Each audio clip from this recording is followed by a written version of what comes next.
कथेचा हा भाग समजून घेण्यासाठी मागचा भाग नक्की ऐका. केतकी म्हणाली, तुम्ही अयांची आई आहात असं म्हणतायत आणि तुम्ही इथे कशा आहात? आणि तुमचे पतीही तुमच्यासोबत आहेत का? हे ऐकून मीनाक्षी थोडी हादरली आणि म्हणाली, तू खोटं बोलत आहेस की तू अयांची पत्नी आहेस? कारण अयांच्या वडिलांचा तर त्याच्या जन्मानंतर 6 महिन्यांनीच मृत्यू झाला होता. केतकी म्हणाली, हो, मलाही माहीत आहे, पण मी तुमच्या दुसऱ्या पतीबद्दल विचारते. मीनाक्षी आश्चर्याने म्हणाली, काय? तू हे काय बोलतेस? माझा दुसरा पती नाहीये. मी फक्त अयांच्या वडिलांशीच लग्न केले आहे आणि हे एक आईच सांगू शकते. मीनाक्षी पुढे म्हणाली, तू अयांची पत्नी आहेस ना? तर अयांसोबत राहून तुला त्याच्या कमरेखालच्या आणि मांडीवरच्या थोडं वर असलेल्या काळ्या ठिपक्याबद्दल माहिती असेल. तो त्याचा जन्मजात गुणचिन्ह आहे, जे त्याच्या शरीरावर जन्मताच होते. मग मीनाक्षीने केतकीला एक फोटो दाखवला, ज्यामध्ये अयांच्या जन्मावेळेचा फोटो आणि त्याच्या वडिलांसोबत मीनाक्षीचीही छायाचित्र होती. हे पाहून केतकीला खात्री पटली की ती स्त्री खरंच अयांची सख्खी आई आहे. केतकीने मीनाक्षीच्या पायाला स्पर्श केला आणि म्हणाली, मला माफ करा आई, मी तुम्हाला ओळखू शकले नाही. घरात जी तुमची फोटो मला अयांच्या दुसऱ्या आई उमाजींनी दाखवली होती ती फारशी स्पष्ट नव्हती आणि आता तुमचा चेहराही खूप बदलला आहे. त्यामुळे माझी चूक झाली, मला माफ करा. मीनाक्षी म्हणाली, नाही बेटा, तू असं माफी मागू नकोस. चूक तुझी नाही, चूक माझी आहे. मी एका कुटुंबाला तोडल्याची शिक्षा भोगते. जिवंत असूनही मृतांसारखे आयुष्य जगते. यापेक्षा मोठी शिक्षा मला कोणती असेल? केतकी म्हणाली, तुम्ही असं का म्हणता? मला काही कळत नाहीये. मीनाक्षी म्हणाली, मी फक्त अयांच्या वडिलांवरच प्रेम केले होते. केतकी म्हणाली, तुम्ही हे काय बोलता आहात? मला काहीच समजत नाहीये. अयांच्या वडिलांचा खून तर अयांच्या सख्ख्या आईने केला होता आणि मग ती दुसऱ्या आशिकासोबत अयांला 6 महिन्याची असताना अनाथांसारखे सोडून निघून गेली होती. आजपर्यंत तिचा पत्ता नाही की ती जिवंत आहे का नाही.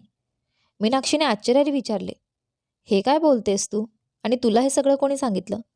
केतकी म्हणाली, माझ्या सासूबाई उमाजींनी सांगितले. अयांनेही मला त्याच्या सख्ख्या आईबद्दल हेच सांगितले आहे आणि एक मुलगा त्याच्या आईबद्दल खोटे नाही बोलणार, नाही का? हे ऐकून मीनाक्षी जोरजोरात डोक्याला हात लावून रडू लागली. केतकीला तिचे दुःख पाहवले नाही. तिने मीनाक्षीला मिठी मारली आणि म्हणाली, तुम्ही खरं सांगा की तुम्ही कोण आहात? मीनाक्षी म्हणाली, तुला खात्री नाहीये ना की मीच अयांची सख्खी आई आहे? तर जे मी आता तुला सांगणार आहे त्यानंतर तुला खात्री पटेल की मीच अयांची सख्खी आई आहे. अयांबद्दल जे मी सांगणार आहे ते फक्त त्याची आईच जाणू शकते. अयांचा भूतकाळ तुझ्यासाठी फक्त एक कथा असेल, पण माझ्यासाठी ती माझ्या आयुष्याची कहाणी आहे. तो मान्य करो किंवा न करो, पण त्याला मीच जन्म दिला आहे. जरी तो म्हणत असला की त्याला माझी चीड येते, तरी सत्य हेच आहे की त्याच्या हृदयात आजही माझ्याविषयी प्रेम आहे. म्हणूनच त्याच्या प्रत्येक कठीण प्रसंगी तो फक्त मलाच आठवतो. मीनाक्षी म्हणाली, तू काय बोलतेस? अयान मला द्वेष करतो? पण का? मी तर त्या घरासाठी मरण पावले आहे आणि अयानही असाच विचार करत असेल की त्याच्या जन्मानंतर त्याची आई देवाघरी गेली. केतकी म्हणाली, तुम्ही हे काय बोलताय? आणि अयानच काय?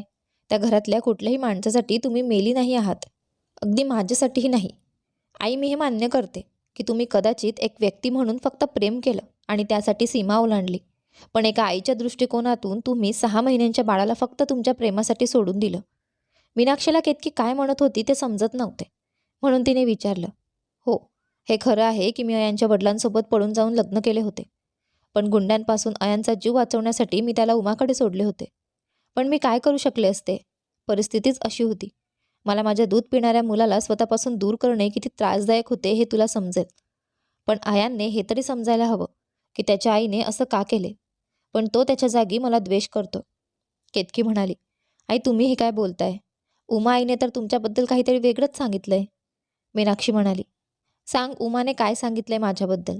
केतकी म्हणाली, उमा आईने असं सांगितलंय की तुम्ही तुम्ही केतकीचे बोलणे अडखळत होते, कारण उमाने जे काही सांगितलं होतं ते एका स्त्रीसाठी ऐकणे तर दूर, बोलणेही कठीण होते. मीनाक्षी म्हणाली, मला माहिती आहे उमा कशी बाई आहे आणि तिच्या तोंडून काय बाहेर पडते याचेही मला माहीत आहे. म्हणून तू अजिबात संकोच करू नकोस. तिने जे काही सांगितलंय ते तसंच सांग. शेवटी मला तरी कळू दे की उमाने माझ्या मुलाला माझ्याविषयी काय सांगितले, ज्यामुळे तो माझ्यावर इतका रागावला आहे. केतकीला थोडी हिंमत आली आणि तिने सांगितलं, उमा आईने सांगितले की तुम्ही एक धंदा करणारी बाई होतात. अयांचे वडील तुमच्या कोठ्यावर यायचे, तुम्हाला भेटायचे आणि तुमच्याकडे त्यांचे मन मोकळे करायचे. तुम्ही त्यांना तुमच्या खोट्या प्रेमाच्या जाळ्यात अडकवले आणि त्यांच्याशी लग्न केले. जेव्हा अयांचे वडील तुमच्याकडे यायचे तेव्हा त्याच दरम्यान अयान तुमच्या पोटात आला. तुम्ही अयांच्या नावाचा आधार घेऊन अयांच्या वडिलांकडून सगळी मालमत्ता तुमच्या मुलाच्या म्हणजे अयांच्या नावावर करून घेतली आणि सगळं अयांच्या नावावर झाल्यानंतर तुम्ही अयांच्या वडिलांचा खून केला. पण तुम्हाला कळाले की अयानचे वडील ठेवून गेलेली संपत्ती तुम्हाला फक्त अयान 25 वर्षांचा झाल्यानंतर मिळेल. त्यामुळे तुम्ही अयानला उमा आईकडे सोडले आणि तुमच्या दुसऱ्या आशिकासोबत निघून गेलात. तुम्ही उमा आई आणि तिच्या मुलाच्या हक्काचाही वाटा तुमच्या मुलाच्या नावावर करून घेतला होता. आणि हेच सत्य अयानलाही तुमच्याबद्दल माहिती आहे. म्हणून तो तुम्हाला खूप द्वेष करतो. त्या घरात तुमचे नावसुद्धा कोणी घेत नाही. मीनाक्षी केतकीचे बोलणे ऐकून एकदम आश्चर्यचकित झाली आणि ती जमिनीवर कोसळून रडू लागली. केतकीने तिला सावरले आणि म्हणाली, तुम्ही असं रडू नका. सगळं ठीक होईल. आपण दोघे मिळून अयानला समजावू. मीनाक्षी म्हणाली, केतकी, माझ्या हातून खूप मोठा गुन्हा झाला आहे, जो मी माझ्या मुलाला उमाकडे सोपवलं. मला असं वाटले होते की ती बाई फक्त पैशांची भुकेली आहे, म्हणून अयानच्या जीवासाठी आणि संगोपनासाठी मी तिला माझ्या हिस्स्याची प्रॉपर्टी दिली. पण तिनेच माझ्या मुलाला माझ्यापासून दूर केले. केतकी म्हणाली, मला काहीच समजले नाही आई. पण मीनाक्षीने केतकीला सत्य सांगितले आणि ते ऐकून केतकीच्या तर अक्षरशः शंका उडाल्या. ती म्हणाली, उमाई असं अयानसोबत कसं करू शकते? अयान तर त्यांना आई नाही तर देवी मानतो. आणि आता समजलं मला की काहीतरी असं होतं ज्याचे उत्तर मला सापडत नव्हते. याचमुळे फक्त उमा आईच नाही तर अंकुर भैयाही अयानसोबत खोट्या प्रेमाचे नाटक करतात. मग केतकीने मीनाक्षीला विचारले, आई, जेव्हा तुम्ही आत्महत्या करणार होतात मग तुम्ही इथे आज? मीनाक्षी म्हणाली, हो, मी मरायला गेले होते आणि उडीही मारली होती, पण मेली नाही. कदाचित देवाने मला माझ्या पापांसाठी माफ केले आणि मला अजून एक संधी दिली की मी माझे उरलेले आयुष्य अयानसोबत घालवू शकू. ह्याच आशेवर मी जिवंत आहे की कधी अयान 25 वर्षांचा होईल आणि मी त्याच्यासमोर जाऊ शकेल. पण आता तेही शक्य नाही. उमाने माझ्या मुलाच्या मनात माझ्याविषयी इतका विष भरून ठेवलाय की आता तो माझा चेहराही पाहू इच्छित नाही. मला आई मानणे तर दूर, तो मला आई म्हणणार सुद्धा नाही. आता केतकीला उमाच्या फसवणुकीविषयी सगळं समजलं होतं आणि आता ती उमा आणि तिच्या मुलाला अयानच्या भावना खेळण्याची एक संधी देऊ इच्छित नव्हती. म्हणून तिने मीनाक्षीला सांगितलं, आई, तुम्ही काळजी करू नका. मी तुम्हाला तुमच्या मुलाशी नक्कीच भेटवीन आणि काही दिवसातच अयानचा वाढदिवस आहे. तोपर्यंत तुम्ही तुमचे आयुष्य असंच चालू ठेवा आणि नंतर तुम्ही तुमच्या खऱ्या जागी असाल. आणि मग केतकी तिथून घराकडे परतली. केतकी घरात पोचताच थेट उमाकडे गेली आणि सरळ मीनाक्षीचे नाव घेतले. हे ऐकून उमाचे तर अक्षरशः होश उडाले होते आणि केतकीने तिला मीनाक्षीने सांगितलेलं सत्य सांगितलं. हे ऐकून उमा पूर्णपणे हादरली होती. ती चोर पकडल्यावर जशी घाबरते अगदी तशी तिची अवस्था झाली होती. उमाला समजले होते की आता केतकीला सगळं खरं समजलंय. त्यामुळे आता खोट्या प्रेमाचा आव आणून काही फायदा नाही. आणि केतकीही उमाला ऐकवण्यात मागे हटली नाही. तिने वारंवार विचारलं, जेव्हा अयान तुम्हाला देवी मानतो मग तुम्हीच त्याला त्याच्या सगळ्या आईबद्दल एवढं मोठं खोटं का सांगितलं आणि त्याला खोट्या ममतेच्या आधारावर एवढा मोठा धोका का दिला? केतकीच्या प्रश्नांनी उमा खूप वैतागली आणि चिडून म्हणाली, हो, केले आहे मी हे सगळं आणि नाही करते मी त्या गड्या रक्तावर प्रेम. तो मला माझ्या डोळ्यात खुपतो. मला अयानवर प्रेम नाही, फक्त अयानच्या पैशांवर आहे. आणि कोण सावत्र आई तिच्या सावत्र मुलावर जास्त प्रेम करेल? आणि का करावं? ज्याच्या सख्या आईने एका स्त्रीचे घर उद्ध्वस्त केलंय. नाही आहे मी एवढ्या मोठ्या मनाची. मीही एक स्त्री आहे जी केवळ आणि केवळ मीनाक्षीमुळे तिच्या पतीच्या प्रेमाला कायम तडफडत राहिली. आणि ती मला म्हणाली की मी तिच्या प्रेमाच्या आठवणीला माझे वात्सल्य आणि माझे प्रेम द्यावं. म्हणूनच मी मीनाक्षीला तिच्या मुलाच्या प्रेमापासून दूर केले. जसं मी माझ्या प्रेमासाठी तडफडले तसंच तीही तडफडावी. नाही नाही, मी असं करू शकत नाही. मला आयांवर प्रेम नाही. केतकी म्हणाली, तुम्हाला कसं माहीत की ती जिवंत आहे? उमा म्हणाली, मीनाक्षी आईंनी मला जी सत्यकथा सांगितली त्यानुसार त्यांनी असं सांगितले होते की ती स्वतःचा जीव घेणार आहे. मग तुम्हाला कसं माहीत की ते अजूनही जिवंत आहे? उमा म्हणाली, जेव्हा तू इतकं सत्य जाणून घेतलंस तेव्हा हेही जाणून घे की मला खूप आधीपासूनच माहीत आहे की मीनाक्षी जिवंत आहे आणि याच शहरात आहे. पण ती कधीही माझ्या घराच्या उंबरठ्यापर्यंत येऊ शकत नाही. केतकी म्हणाली, का? मीनाक्षी माई या घराच्या उंबरठ्यावर का येऊ शकत नाहीत? उमा म्हणाली, मला मीनाक्षीवर संशय होता की अयानला माझ्याकडे सोपवल्यानंतर कदाचित तिच्या मनात पुन्हा अयानसाठी वात्सल्य जागं होईल आणि ती मरण्याचा विचार सोडून पुन्हा अयानला घ्यायला माझ्याकडे येईल. आणि अयानचे प्राण वाचवण्यासाठी तिने तिच्या नावाची संपत्ती माझ्या नावावर केली आहे. ती कदाचित परत घेऊ नये म्हणून. म्हणून मी तिच्या मागे तिला मारण्याचा प्लॅन आखला की जर ती नदीत उडी मारू शकली नाही तर मी तिला ढकलून देईल. पण ती आपल्या शब्दाची खरी निघाली आणि नदीत उडी मारली. मलाही समाधान मिळालं. पण लवकरच मला कळाले की नदीत उडी मारणाऱ्या त्या बाईचा जीव वाचला आहे. पहिल्यांदा वाटले की ती दुसरी कोणीतरी बाई असेल, कारण या निर्दयी जगात कितीतरी जखमी लोक आहेत. रोज कोणीतरी उडी मारून मरण्याचा प्रयत्न करतं. पण का कुणास ठाऊक मला वाटले की ही मीनाक्षीच असणार. आणि मी जाऊन जेव्हा रुग्णालयात पाहिले तेव्हा ती मीनाक्षीच होती, जी नदीत उडी मारूनही जिवंत होती. मग मी तिला मारण्याचा नवा प्लॅन बनवला. पण रुग्णालयात तिला मारणे खूप कठीण होते, म्हणून मी तिच्या भीतीचा फायदा घेतला. तिने सांगितले होते की काही गुंड तिच्या मागावर आहेत अयानपर्यंत पोहोचण्यासाठी. म्हणूनच ती अयानला तिच्यासोबत ठेवू शकत नव्हती. म्हणून मी नकली गुंड तिच्या मागे पाठवले, जेणेकरून ती कधीही या घराच्या उंबरठ्यापर्यंत येण्याचा विचारही करू शकणार नाही. कारण जर चुकूनही तिने अयानला भेटण्याचा प्रयत्न केला तर त्या गुंडांना अयानचाही पत्ता लागेल. आणि इकडे मी अयानच्या कानात लहानपणापासून भरले की त्याच्या आईने त्याच्या वडिलांचा खून करून आपल्या प्रियकरासोबत पळ काढला आहे आणि अयान 25 वर्षांचा झाल्यावर ती आपला हिस्सा मागण्यासाठी परत येईल. केतकी म्हणाली, विश्वास बसत नाही की तुम्ही एक स्त्री असून दुसऱ्या स्त्रीसाठी असं विचार करू शकता. तुमच्या सुडाच्या आंधळेपणामुळे तुम्ही एका मुलाला त्याच्या आईपासून वेगळे केले. त्याच्या मनात तिच्यासाठी द्वेष भरला. पण आता पुरे. तुमच्या पापांचा घडा भरून गेला आहे आणि मीनाक्षी आईंवर झालेल्या अन्यायाची शिक्षा मिळेल. आता मी स्वतः अयानला तुमचे हे काळे सत्य सांगेन आणि मीनाक्षी आईंना या घरात आणल्याशिवाय शांत बसणार नाही. मी इच्छिते की आज आहे की ही गोष्ट अयानला कळावी, पण 4-5 दिवसात त्याचा वाढदिवस आहे. मी असं नको करायला की एका आईसाठी न्याय करताना दुसऱ्या आईशी अन्याय होऊ देऊ. आणि केतकी तिथून निघून गेली. पण उमा आता घाबरली होती, कारण आता अयान केतकीचे बोलणे ऐकायचा आणि तिच्यावर विश्वासही ठेवायचा. कारण काही दिवसांपूर्वी जेव्हा उमाने केतकीच्या चारित्र्यावर प्रश्नचिन्ह उपस्थित केले होते, तेव्हा अयानने उमाऐवजी केतकीचे समर्थन केले होते. आता उमाचा अयानवरचा प्रभाव कमी होत चालला होता आणि ती घाबरली होती की जर अयानला तिचे सत्य कळाले तर अयान कधीच त्याच्या संपत्तीवर तिचा हक्क देणार नाही. आणि आता तर मीनाक्षी जिवंत आहे ही गोष्टही सगळ्यांसमोर येईल. त्यामुळे तिच्या नावाची संपत्ती जी उमाला मिळणार होती तीही आता नाही मिळणार. माझे सगळे काही माझ्यापासून हिरावलं जाईल. मला लवकरच काहीतरी करावे लागेल. काही दिवसांनंतर तो दिवस अखेर येतो, ज्याची सगळ्यांना, अगदी रिमी देखील वाट पाहत होती. तो होता अयानचा वाढदिवस. कारण आज अयान 25 वर्षांचा झाला होता आणि आजच्या दिवशीच तो त्याच्या संपत्तीचा कायदेशीर मालक बनणार होता. केतकी अयानचा वाढदिवस खूप छान साजरा करू इच्छित होती, म्हणून तिने घरात एक छोटीशी पार्टी ठेवली होती, ज्यामध्ये तिने अयानचे सगळे मित्रही बोलावले होते. आजचा दिवस केतकी आणि अयानसाठी खूप मोठा होता.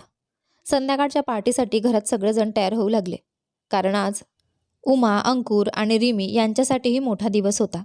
आज उमाच्या वर्षानुवर्षांच्या तपस्येला फळ मिळणार होते. फक्त रात्री 12 वाजेपर्यंत वाट पाहायची होती. त्यानंतर कायदेशीररित्या अयानची संपत्ती अयानच्या नावावर होणार होती आणि मग अयानकडून उमाच्या नावावर. इकडे केतकी आज स्वतःला खूपच सुंदर बनवत होती. याची तिला कल्पनाही नव्हती की आजची रात्र, जी ती खूप खास मानत होती, तिच्या आयुष्यात काय वादळ घेऊन येणार आहे. केतकीला अयानच्या वाढदिवसाच्या पार्टीनंतर त्याची खरी आई मीनाक्षी हिच्याशीही त्याला भेटवायचे होते. इकडे अयान वारंवार केतकीला विचारत होता की ती त्यालाच काय गिफ्ट देणार आहे. केतकीनेही आज अयानच्या मस्तीखोर अंदाजात उत्तर दिले, जरा धीर धरा, वाढदिवस संपता संपता मिळेलच. थोड्या वेळात पार्टी सुरू झाली. सगळे पाहुणे यायला सुरुवात झाली. अयानने आपला केक कापला आणि सर्वप्रथम त्याच्या आईला म्हणजे उमाला खाऊ घातला आणि त्यांचे आशीर्वाद घेतले की तो नेहमी त्यांच्या मायेच्या सावलीत राहील. हे पाहून उमाच्या डोळ्यात आज पाणी आले, कारण ज्या अयानसाठी तिने कायम बद्दुआ दिली होती त्याला दोष दिला होता. इतकंच नाही तर त्याच्या मृत्यूचीही इच्छा व्यक्त केली होती. आज तोच अयान, ज्याला ती त्याचा सावत्र आई असूनही तो पहिल्यांदा मला केक खाऊ घालायला आला. आणि एक माझा स्वतःचा मुलगा आहे, जो आपल्या वाढदिवसाच्या दिवशी पहिल्यांदा त्याच्या पत्नीला केक खाऊ घालतो आणि तिला घेऊन बाहेर पार्टी करतो आणि मला इथे पाणी विचारायलाही विसरतो. पण उमा या बाबतीत फक्त आपल्या मनातच विचार करत राहिली आणि पुन्हा सगळे मिळून अयानचा वाढदिवस साजरा करू लागले. थोड्याच वेळात पार्टी संपली आणि सगळे पाहुणे आपापल्या घरी गेले. आता केतकीला अयानशी मीनाक्षी माईंविषयी बोलायचे होते. अयानही केतकीकडून मिळणाऱ्या गिफ्टसाठी खूपच उत्सुक झाला होता. सगळ्या पाहुण्यांच्या जाण्यानंतर तो धावत केतकीजवळ आला आणि म्हणाला, लवकर सांगा मॅडम, माझे गिफ्ट कुठे आहे? आता तर सगळे पाहुणे निघून गेले आहेत आणि थोड्या वेळात रात्रीचे 12 वाजतील. लवकर करा, नाहीतर माझा वाढदिवस संपून जाईल. केतकी म्हणाली, जी हुजूर, फक्त मला 10 मिनिट द्या, मी लगेच तुमचं गिफ्ट घेऊन येते. केतकीने मीनाक्षीला उमा यांच्या भीतीपोटी घराजवळच्या एका ठिकाणी लपवून ठेवले होते. उमाला हे माहीत झाले असते की आता केतकीलाही तिचे काळे सत्य समजले आहे, तर मीनाक्षी आणि केतकी मिळून तिचा हक्क मागण्यासाठी या घरात परत आल्या असत्या. उमा मीनाक्षीचा जीव घेतला असता. म्हणून केतकीने मीनाक्षीला उमा यांच्या नजरेपासून दूर आणि आपल्या नजरेत सुरक्षित ठेवले होते. इकडे केतकी मीनाक्षीला घेऊन येत होती, पण तिला अचानक गाडीजवळ अयान दिसला. तो खूप घाईत होता. केतकीने मीनाक्षी आईंना तिथेच थांबायला सांगितलं आणि ती अयानजवळ गेली. केतकीने अयानला विचारलं, तू इतक्या घाईत कुठे चालला आहेस? अयान म्हणाला, एक इमर्जन्सी केस आलाय केतकी. सध्या रुग्णालयात कोणताही डॉक्टर नाही, म्हणून मला जावे लागेल. पण तू काळजी करू नकोस, मी लवकरच उपचार करून परत येईन. जर केसमध्ये जास्त गंभीरता असेल तर त्या रुग्णाला दुसऱ्या शहरात पाठवेन, जिथे त्याचे योग्य उपचार होऊ शकतील. केतकीने एखाद्याच्या जीवाची गोष्ट ऐकून अयानला थांबवले नाही, पण तिने त्याला विचारलं, जर फारसा उशीर होत नसेल तर गिफ्ट बघून जा. अयान म्हणाला, मला माहीत आहे केतकी, तू माझ्यासाठी जे काही आणले असेल ते खूप खास असेल, पण मला माफ कर. आता माझ्या आनंदापेक्षा कुणाच्या श्वासांना वाचवणे महत्त्वाचे आहे आणि हेच एका डॉक्टरचे कर्तव्य आहे. केतकी म्हणाली, अयन तू माफी मागू नकोस. तू काही चूक करत नाहीस. उलट तू एखाद्याचा जीव वाचवण्यासाठी चाललायस याचा मला खूप अभिमान आहे. अयान तिथून निघून गेला. केतकीने मीनाक्षी माईंना ही सगळी गोष्ट सांगितली आणि त्या देखील अयानच्या निर्णयावर आनंदी होत्या. केतकीने मीनाक्षी माईंना परत त्याच जागी ठेवले जिथे त्या उमाच्या नजरेपासून सुरक्षित होत्या. पण केतकीने अयानला जाऊ दिले असले तरी तिचे मन खूप अस्वस्थ होते. ती खिडकीजवळ उभी राहून अयान कधी येतो याची वाट पाहू लागली. आजची रात्र खूप काळी होती आणि वारा देखील जोरात होता आणि केतकीचे मन खूप अस्वस्थ झाले होते. आता रात्रीचे 3 वाजले होते, पण अजूनही अयानचा काहीच पत्ता नव्हता. जरी अयान आधीही अनेकदा कामाच्या निमित्ताने उशिरा घरी आला होता, तरी आज केतकीचे मन खूपच अस्वस्थ होते. अयानची वाट पाहता पाहता केतकी झोपून गेली आणि तिची झोप तेव्हा उडाली जेव्हा दरवाजावर कोणी जोरजोरात बेल वाजवत होते. केतकीने उठून दरवाजा उघडला तर समोर पोलिसांची गाडी होती. अचानक पोलिसांना पाहून केतकी खूपच घाबरली. ती घाबरून म्हणाली, तुम्ही इथे? सगळं ठीक आहे ना? पोलिसांनी विचारले, तुमचे नाव केतकी आहे का? हे ऐकताच केतकीला घाम फुटला. अयान तिच्यासोबत नसल्यामुळे ती आणखी घाबरली. ती घाबरून म्हणाली, हो मीच केतकी आहे. पोलीस म्हणाले, तुम्हाला आमच्यासोबत पोलीस स्टेशनला जावं लागेल, कारण गाडीत तुमचे काही नाही पण तुमच्या नवऱ्याचे आहे. अयानचा उल्लेख ऐकताच केतकीला जोराचा धक्का बसला. ती 2 पावलं मागे सरकली आणि तिच्या डोळ्यांतून अश्रूंचा पूर आला. तरीही तिने धीर गोळा करून विचारले, अयान ठीक आहे का? त्याला काही दुखापत झाली आहे का? जर त्याचा अपघात झाला असेल तर तुम्ही त्याला रुग्णालयात का नेले नाही? तुम्ही त्याला पोलीस स्टेशनमध्ये का ठेवले आहे? पोलिसांनी केतकीच्या प्रश्नांना उत्तर न देता खाली मान घातली. पोलिसांचे हे वागणे केतकीला खूपच विचित्र वाटले. ती ओरडून म्हणाली, तुमच्या या शांततेमुळे माझे काळीच फाटतंय. तुम्हाला काय सांगायचे आहे ते स्पष्ट सांगा. तेव्हा पोलिसांनी सांगितलं, काल रात्री अयान त्याच्या गाडीतून घरी परतत असताना त्याच्या दुसऱ्या गाडीशी अपघात झाला आणि त्याचवेळी त्याचा मृत्यू झाला. त्याच्या मृतदेहाची ओळख पटवण्यासाठी तुम्हाला पोलीस स्टेशनला यावं लागेल. अयानच्या मृत्यूची बातमी ऐकून केतकी तिथेच जमिनीवर कोसळली. काही क्षण ती सुन्न होऊन विचार करत राहिली आणि नंतर जोरजोरात रडू लागली. तिच्या रडण्याचा आवाज ऐकून उमा, अंकुर आणि रिमी बाहेर आले आणि पोलिसांकडून केतकीच्या रडण्याचे कारण विचारले. तेव्हा पोलिसांनी अयानच्या मृत्यूची बातमी त्यांनाही सांगितली. ही बातमी ऐकून उमा आणि रिमीला धक्का बसला. उमा केतकीसोबत रडू लागली, पण रिमीने तसे केले नाही. तिला अयानच्या मृत्यूचे दुःख झाले होते, पण तिला वाटले की याला उमा जबाबदार आहे. उमा अशा प्रकारे रडण्याचे नाटक करत आहे हे पाहून रिमीला आश्चर्य वाटलं. रिमीने केतकीला सावरले आणि तिच्यासोबत पोलीस स्टेशनला गेली. इकडे उमा रडून रडून बेशुद्ध होण्याच्या अवस्थेत पोहोचली होती.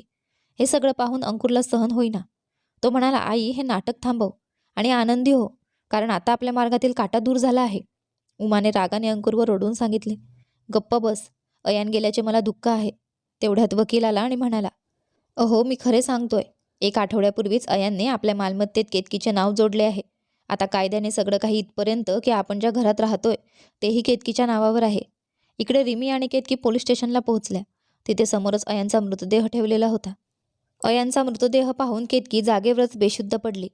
रिमीने मात्र मृतदेहाची ओळख पटवली आणि पोलिसांना सांगितले, होय हा अयानच आहे. केतकीच्या चेहऱ्यावर पाणी शिंपडून तिला शुद्धीवर आणले गेले आणि ती पुन्हा आपल्या दुःखाच्या जगात परतली. केतकीचे रडून खूप वाईट हाल झाले होते, पण अयानचा अंतिम संस्कार करणे आवश्यक होते. म्हणून पोलिसांनी अयानचा मृतदेह घरी घेऊन जाण्यास सांगितलं. केतकी आणि रिमी अयानचा मृतदेह घेऊन घरी परतल्या. घरी मात्र अंकुर रागाने उधळलेला होता आणि केतकीची वाट पाहत होता. अयानच्या निर्णयामुळे उमा देखील खूप रागात होती.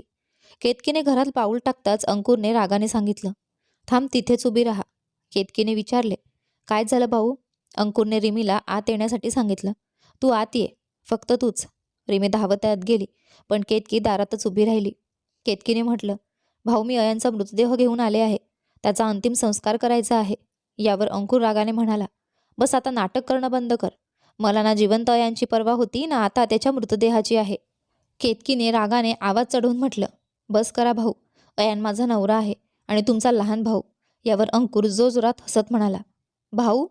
त्याला फक्त भाऊ नाही, सावत्र भाऊ म्हणतात. आणि कदाचित तू विसरत आहेस की तो तुझा नवरा नाही आहे, तर नवरा होता. अंकुरच्या या बोलण्याने केतकी खूप दुखावली. ती उमाजवळ गेली आणि म्हणाली, आई तुम्ही अंकुर भावाला का काही सांगत नाही?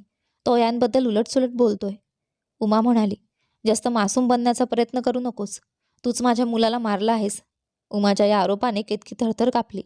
तिच्या मनात विचार आला, उमाचे हे माझ्याविरुद्ध नवीन नाटक तरी काय आहे? आता उमा आणि अंकुर केतकीसोबत पुढे काय वागतात आणि नवीन काय नाटक रचतात हे पाहूया आपण या कथेच्या पुढच्या भागात. तोपर्यंत तुम्हाला कथा आवडत असेल तर व्हिडिओला लाईक करा, चॅनलवर नवीन असाल तर सबस्क्राईब करा आणि हो, नोटिफिकेशन बेल दाबा जेणेकरून पुढील व्हिडिओची अपडेट तुम्हाला सर्वात आधी मिळेल. धन्यवाद.